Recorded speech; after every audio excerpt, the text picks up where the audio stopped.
Ayon sa Mateo Kapitulo 6 versikulo 14 hanggang 15, sapagkat kung inyong patawarin ang mga tao ng kanilang mga kasalanan, patatawarin din naman kayo ng inyong Ama sa langit. Ngunit kung hindi ninyo patawarin ang mga tao ng kanilang mga kasalanan, hindi rin naman patatawarin ng inyong Ama ang inyong mga kasalanan. Bakit kailangan natin itong malaman?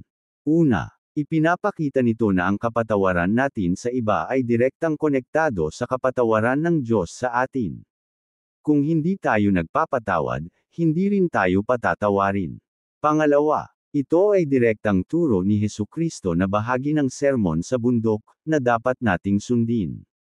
Pangatlo, ang hindi pagpapatawad ay nakakasira sa ating relasyon sa Diyos.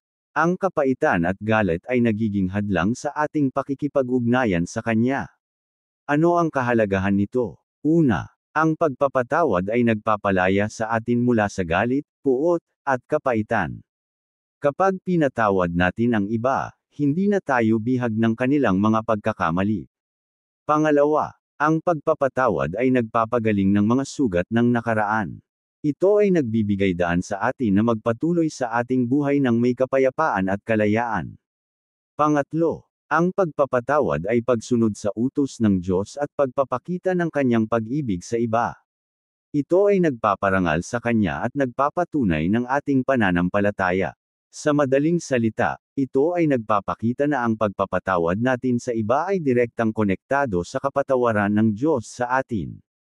Ang pagpapatawad ay nagpapalaya sa atin mula sa galit at nagpapagaling ng mga sugat ng nakaraan, na nagreresulta sa pagsunod sa utos ng Diyos at nagpapatunay ng ating pananampalataya.